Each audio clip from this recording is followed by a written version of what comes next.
ফুটবলে ট্রোল করা বা মজা নেওয়া খুব নতুন কিছু নয়, কিন্তু ট্রোল করতে করতে যখন আমরা একজন মহাতারকার অবদানকে পুরোপুরি অস্বীকার করি তখন বুঝতে হবে সমস্যাটা তার নয়, সমস্যাটা হলো আমাদের দেখার দৃষ্টিভঙ্গিতে।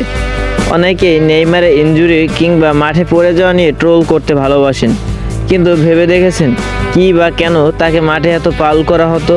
কারণ বল তার পায়ে থাকলে ডিফেন্ডারদের কাছে তাকে ফাউল করা ছাড়া আটকানোর জন্য অন্য কোনো উপায় থাকতো না। যে ফুটবলারের খেলায় শৈল্পিক ড্রিবলিং আর যোগবর্ণিত বা সুন্দর ফুটবলের আসল সৌন্দর্য ফুটে ওঠে, তাকে থামানোর শেষ অস্ত্রই হলো ফাউল। যারা নেইমারের ট্রফি বা প্রাপ্তি নিয়ে কথা বলেন তাদের কিছু তথ্য মনে করিয়ে দেওয়া দরকার। জাতীয় দলের সর্বোচ্চ গোলদাতা পেলের মতো কালজয়ী কিংবদন্তিকে টপকে ব্রাজিল জাতীয় দলের ইতিহাসের সর্বোচ্চ গোলদাতা হিসেবে শীর্ষে আছেন তিনি। এটি কোনো সাধারণ অর্জন নয়, অলিম্পিক সোনা। ব্রাজিলের ফুটবল ইতিহাসে অধরা যে অলিম্পিক স্বর্ণপদকটি ছিল নিজের দেশকে তা প্রথম এনে দিয়েছিলেন এই নেইমারই।